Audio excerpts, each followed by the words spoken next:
Friends, Bangladesh ప్రధానమంత్రి షేక్ హసీనా గారు రాజీనామా చేసిన సంగతి మీ అందరికీ తెలిసిందే. కానీ షేక్ హసీనా గారు రాజీనామా చేయడానికి గల ప్రధాన కారణం ఒక విద్యార్థి చేసిన ఉద్యమం. ఒక విద్యార్థి ఉద్యమం చేయడం వల్ల దేశ ప్రధానమంత్రి రాజీనామా చేయడం ఏంటి, దీనికి సంబంధించిన పూర్తి వివరాలు ఈ వీడియోలో తెలుసుకుందాం. అంతకన్నా ముందు ఈ విద్యార్థి ఉద్యమం చేయడానికి గల ప్రధాన కారణం ఏందో తెలుసుకుందాం. అయితే 1971లో ఇండియాకి పాకిస్తాన్కి మధ్య యుద్ధం జరిగింది. ఈ యుద్ధం జరగడానికి గల ప్రధాన కారణం ఏంటంటే ప్రస్తుతం ఉన్న బంగ్లాదేశ్ అప్పట్లో తూర్పు పాకిస్తాన్ పిలిచేవారు.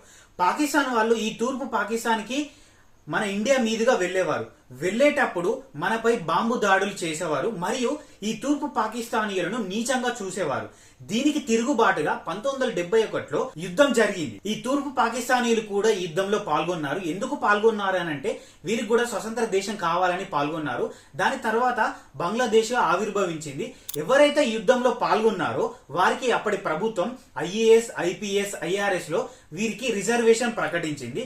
ప్రస్తుత బంగ్లాదేశ్ ప్రధానమంత్రి షేక్ హసీనా గారు ఎవరైతే అప్పుడు యుద్ధంలో పాల్గొన్నారో వారి కుటుంబాలకు కూడా 30% రిజర్వేషన్లను ప్రకటించి పార్లమెంట్ లో బిల్లు ఆమోదం తెలిపింది. ఈ రిజర్వేషన్లు ప్రస్తుత యువతకి నష్టం కలిగించేలా ఉన్నాయని భావించిన నహీద్ ఇస్లాం అనే వ్యక్తి, ఇతను ఢాకా యూనివర్సిటీ నుంచి సోషియాలజీ స్టూడెంట్, ఇతను బంగ్లాదేశ్ జాతీయ జెండాను నుదుటకు కట్టుకొని మరియు ఉద్యమాన్ని ప్రారంభించడం జరిగింది. ఈ ఉద్యమం ప్రధానమంత్రికి వ్యతిరేకంగా దేశవ్యాప్తంగా వ్యాపించి పరిస్థితులు విషమించడంతో అక్కడున్న ఆర్మీ షేక్ హసీనా గారిని దేశం వదిలి వెళ్లిపోమ్మని హెచ్చరించడంతో షేక్ హసీనా గారు రాజీనామా చేసి దేశం విడిచి వెళ్లిపోయారు. సో ఇది బంగ్లాదేశ్ ప్రధానమంత్రి షేక్ హసీనా గారు రాజీనామా చేయడానికి గల ముఖ్య కారణం. ఈ ఇన్ఫర్మేషన్ మీకు నచ్చినట్లయితే please like, share and subscribe my channel.